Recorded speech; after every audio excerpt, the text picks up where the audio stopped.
you say, before school going age, because then you get all those other costs that are added to that. Yeah, so I mean, I think he's averaged that out over time, because there are going to be times when costs are higher than other times. But I mean, just think about it. You have your child. First of all, the cost of having a child. Even if you have a medical aid, there are going to be bills that are not going to be covered. If you don't have a medical aid, you're going to be footing that bill yourself.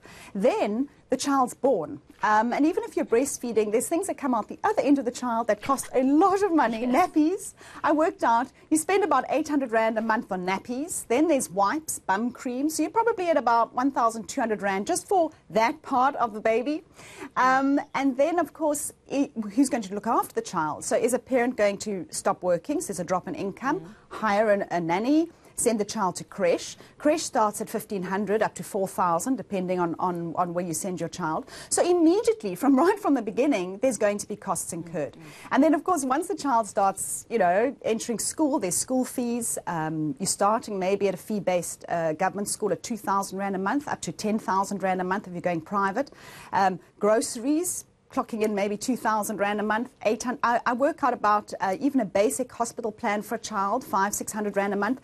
You start adding these things up, and when you talk 7,500 Rand a month, I don't think it's far off, right from the beginning. And that's even before you start to take out policies and education policies and all of that, and savings for the kids. So Maya, those who still want to brave this after everything we've told them and are still going to go ahead and try and make that baby, what are the things they need to be doing?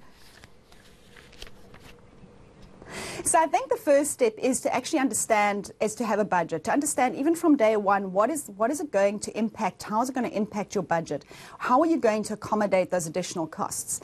Because I must say, I've met many young people who don't have children, and they tell me they don't have any extra money. So I don't know where the money is to have the child, but of course we do. We accommodate, we can make a plan. But really write it down, have an idea about what this impact is going to have month to month, and be prepared for it.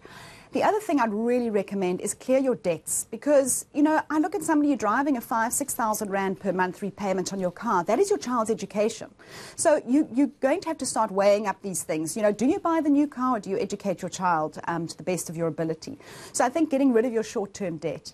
And also, you spoke about policies. The earlier you start saving for your child's educational future, you get that compounding effect. So even if you're just thinking about having a baby, start that savings fund now. Because imagine if you can save for 12, 15 years, you're putting that money away every month. And of course, we've discussed before that compounding effect, that, this money starts to double over time and can really have an impact. So I think just start to think about it, prepare for it, and don't just take it as this unknown.